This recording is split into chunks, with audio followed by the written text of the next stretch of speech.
Presented by KPS Recording Studio, Resna Bazaar.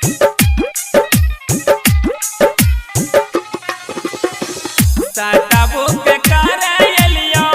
तोरा संग अकेला में ना चल चल गौसिया रसना के मेला में ना चल चल गौसिया रसना के मेला में छोरा सब गिफ्ट देतो तोहरा के थैला में छोरा सब गिफ्ट देतो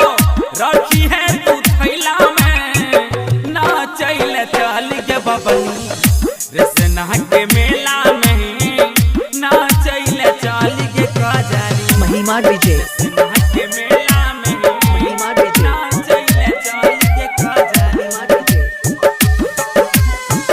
गदरल जवानी तोहर लागो का चनार गे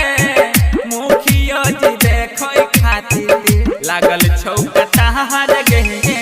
छौरो सब देखो खातिर लागल छौकतार गे बसती में मस्ती तो पूरे ठेलम ठेला में बसती में मस्ती तो पूरे ठेलम ठेला में ना चल चल गे छौरी